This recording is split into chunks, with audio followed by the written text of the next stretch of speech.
How to upload resume on Indeed. First of all, open up indeed.com in any web browser in your device, and after that log into your account. Once you navigate to home page, now click on your profile icon from the top right corner. From this drop down box, click on your profile. Now you will get to your profile page. Now, to upload resume, scroll down a bit and under resume, there you will have two options. One to upload resume and to build an Indeed resume. From here, click on upload resume. Now you have to select your resume file from your device. After that, click on open.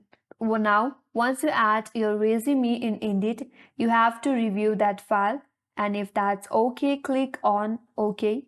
If not, you can upload or you can try to upload the next file. And if your resume is okay, after that, once you review, there you'll have an option as continue.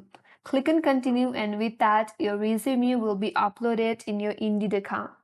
And that's the way to upload resume. And that's all for today's video. Hope this video helps you. If you are new to our channel, make sure to subscribe, like, comment, and hit that notification bell icon. Thanks for watching, and I will see you on next video.